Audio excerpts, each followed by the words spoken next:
aquela questão da parcimônia ou da cautela, falando, não, como a gente já indicou parcimônia e cautela, vamos nos 25. Acho que essa foi a questão primordial, essa foi a questão aí que gerou a discordância, gerou essa decisão não consensual, não unânime. Você acredita que a gente vai ter uma decisão hoje, unânime, não unânime? E qual será o tema de discussão desse Comitê de Política Monetária? Claro, a gente está aqui na especulação, ativando a bola de cristal, mas uma leitura da economia e olhando, claro, para a última reunião, qual foi esse ponto que eu mencionei, que foi o ponto de discussão. Nós podemos ter uma decisão não unânime novamente? Podemos sim, né? E as pessoas acham que a maioria, né? E aproveito o espaço já para explicar essa questão, que ser unânime é algo bom, e na verdade não é. A gente precisa sentar na mesa com pessoas que discordam, que você tem outros pontos de vista. Quando o Campos Neto foi perguntado numa reunião sobre por que tantas reuniões decididas de forma unânime, né, ele falou, porque falta, né, uma questão de discussão de outras vias, falta outras entradas na mesa. O que justificou depois a entrada dos novos diretores, né, que inclusive foi a primeira reunião, que foi anterior, né, votado com eles na mesa, e o Campos Neto trouxe, na verdade, um voto de Minerva, né? Ele teve que decidir porque a ala técnica, que é mais considerada técnica até então, porque os dois novos diretores estavam muito representando para a população o governo. Aí vale lembrar também que, economicamente, a gente tem que dizer que eles também compõem a ala técnica. O Banco Central é um órgão técnico, né? Mas estava com essa representação mais política e o restante da banca, né? Os outros diretores ficaram como ala técnica. E pela ala técnica, até ali, a gente foi convencido, comunicado após comunicado, por parcimônia, paciência e as projeções do Banco Central, que não era hora de fazer um corte expressivo. Mesmo existindo um consenso na academia que 0,25 para a economia brasileira é pífio. A gente tem um movimento muito pequeno de impacto na economia real.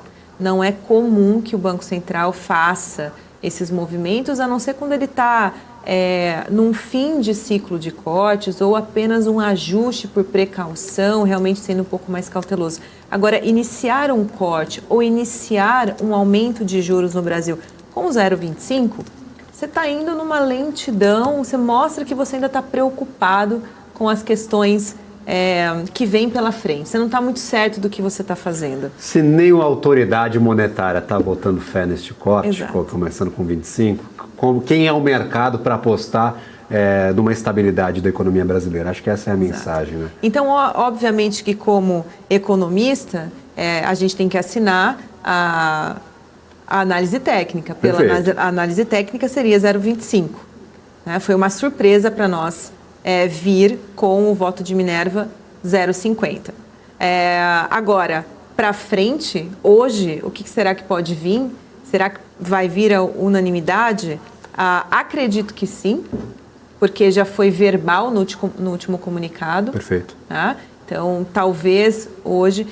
se vier um 0,75, a gente vai ter que explorar um pouco mais, porque a gente vai ter que descobrir de onde veio, né, a posição. E, obviamente, cada diretor tem a sua personalidade, bem como os Fed Boys, né? Cada um tem a sua personalidade, um mais hawkish, um mais dovish. Aqui no Brasil não é diferente. Só que a gente teve essa unanimidade por muito mais tempo, né? Obviamente que algo que o Campos Neto também deixou bem claro, que essa questão de ser unânime foi falta de autonomia do Banco Central. E outra vitória que a gente teve foi a permanência da autonomia do Banco Central. Então, isso deve trazer muito mais alento e deixar de forma expressiva a parte técnica na qual o Banco Central ele se coloca. Então, obviamente, mais uma vez, 0,50 vai ser uma surpresa. Perfeito. E aí tem os pontos de atenção, que é mais importante do que 0,50, porque já é o consenso, no que ele vai ancorar, qual é a conjuntura, qual que é o balanço de risco que ele vai colocar. Quais são as pressões sobre os custos, sobre os preços? O que ele trouxe para justificar esse 0,50? E se você me permite colocar um ponto de atenção, que eu falei bastante, chamei muita atenção no último comunicado, foi: o Banco Central retirou do comunicado 100% qualquer citação do fiscal. Qualquer citação do fiscal. A gente teve apenas um parágrafo muito curto na ata, e é como se o Banco Central passasse a bola. Falar isso já não é mais o meu problema, né? A gente vai focar 100% em política de preços.